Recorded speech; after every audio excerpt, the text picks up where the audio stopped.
আজকে বানিয়েছিলাম বোয়াল মাছের ঝাল। চলুন রেসিপিটা দেখে নিই। এখানে মাছ ধোয়া হয়ে গেছে, নুন দিয়ে দিয়েছি, হলুদ দিয়ে দেবো, অল্প একটু সরষের তেল দিয়ে মেখে নেবো ভালো করে।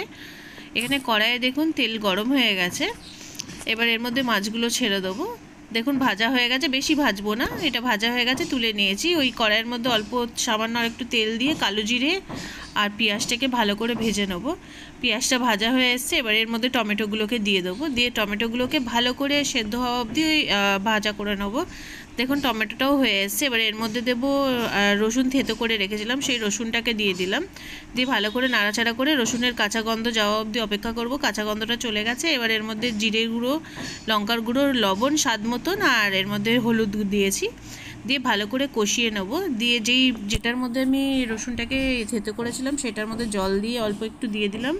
কষানো হয়ে গেছে, তেলটা আলাদা হয়ে গেছে, এবার এর মধ্যে ধনেপাতাটা দিয়ে দিয়েছি, এটার মধ্যে ভালো করে কষিয়ে নেবো। দিয়ে পরিমাণ মতন জল দেবো এর মধ্যে, একদম অল্প। দেখুন কষানো হয়ে গেছে, এবার এর মধ্যে জলটাকে অ্যাড করে দেবো, দিয়ে এর মধ্যে মাছগুলোকে ছেড়ে দেবো। আপনাদের যদি আমার ভিডিও ভালো লেগে থাকে তাহলে ফেসবুকে দেখলে ফলো করে নেবেন, যদি নতুন থাকেন ইউটিউবে দেখলে সাবস্ক্রাইব করে নেবেন, আর যদি ভালো লেগে থাকে কোথাও একটুও তাহলে লাইক করে দেবেন, আর কমেন্টস করে অবশ্যই জানাবেন যে ভিডিওগুলো কেমন লাগছে। দেখুন মাছের ঝালটা হয়ে গেছে, তো আবার আসবো নতুন ভিডিও নিয়ে।